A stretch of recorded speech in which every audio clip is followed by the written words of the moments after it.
Hello, today we will discuss closely coupled configuration. In our previous lecture, we have discussed its first type, that was coprocessor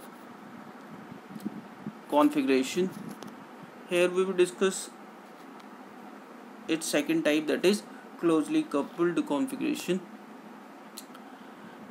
The few differences between a coprocessor configuration and a closely coupled configuration are: the first one is that in coprocessor system we use 8087 as our coprocessor. In closely coupled configuration we will use 8089 as our independent processor. In both configuration, the main processor will our 8086. The main processor will always remain same, that is 8086. The second important difference between these two configurations is in coprocessor system configuration, coprocessor cannot take control of the bus. It actually perform its task on the bus that has been provided by the main processor, but it cannot control that. It cannot control the system bus. In coprocessor system, it is actually controlled by the main processor, that is our 8086 processor. This system bus is controlled by the 8086 processor. It does everything through the main processor, that is 8086 processor.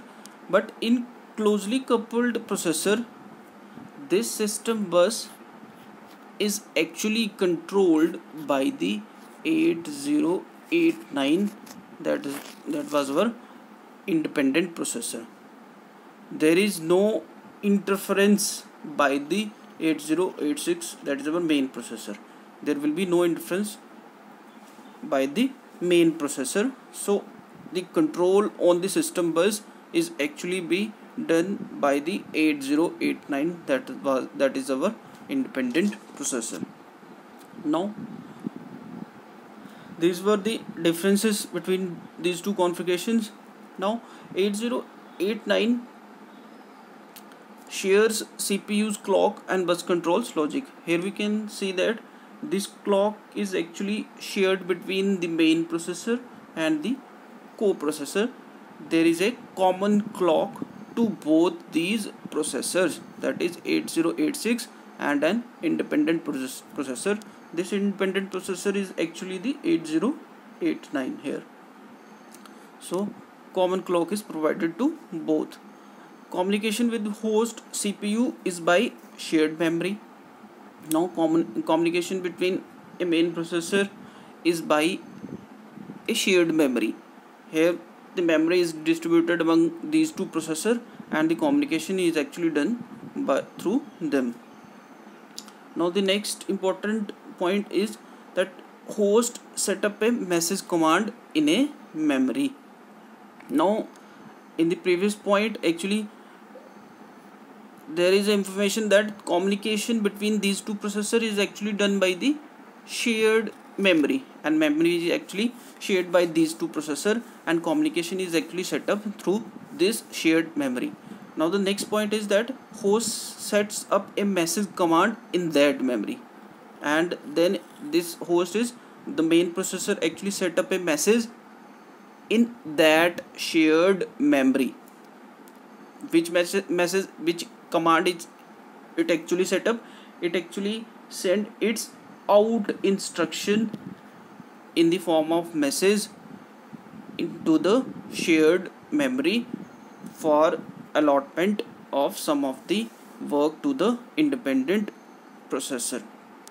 Now the last important point is that independent processor interrupts host on completion.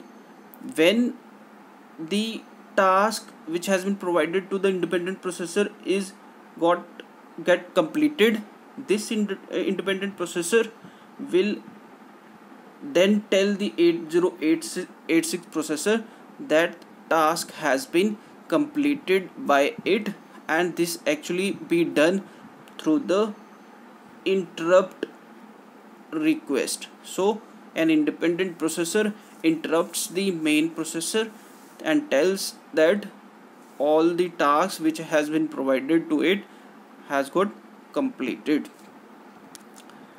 Now the last important point is that two 8086 processor cannot be closely coupled, as we have discussed in our first configuration that 8086 processor and 8087 processor forms the coprocessor system.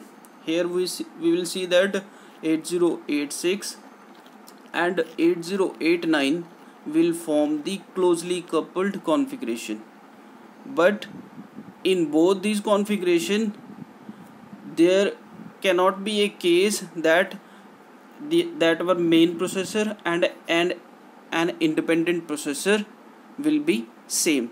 That is, two 8086 cannot be closely coupled configuration. That is, one has to be 8086 and other has to be the independent processor or coprocessor.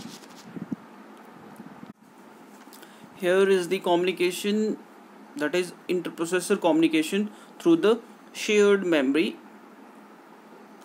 technique. Here we will see that this is our main processor, that is 8086 processor, or it can be 8088 processor. Set up a message, wake up the independent processor with an out instruction. So what this main processor will do, this main processor will set up an out instruction into the memory. This out instruction actually wake up the independent processor. Independent processor is actually waiting for that request for that command. When out command is actually set up by the main processor, then a message has been fetched by this independent processor. That out instruction has been sent by our main processor. So it will start fetching that message, performed the assigned task, and perform the assigned task mean that it will perform the function that has been provided by the main processor. After performing that task, it notify the completion of that task. It will notify that to the main processor that task has been completed, and this processor will wait for the ready or interrupt request. Now this main processor will always wait for this independent processor for the interrupt that it will interrupt the main processor through the interrupt that the task which has been provided to it has been completed. Till the time the independent processor is doing its work, the 8086 perform its own program sequences. It will perform its own work. So this is the communication between a main processor and a independent processor by the involvement of out instruction and the interrupt request set up by the coprocessor.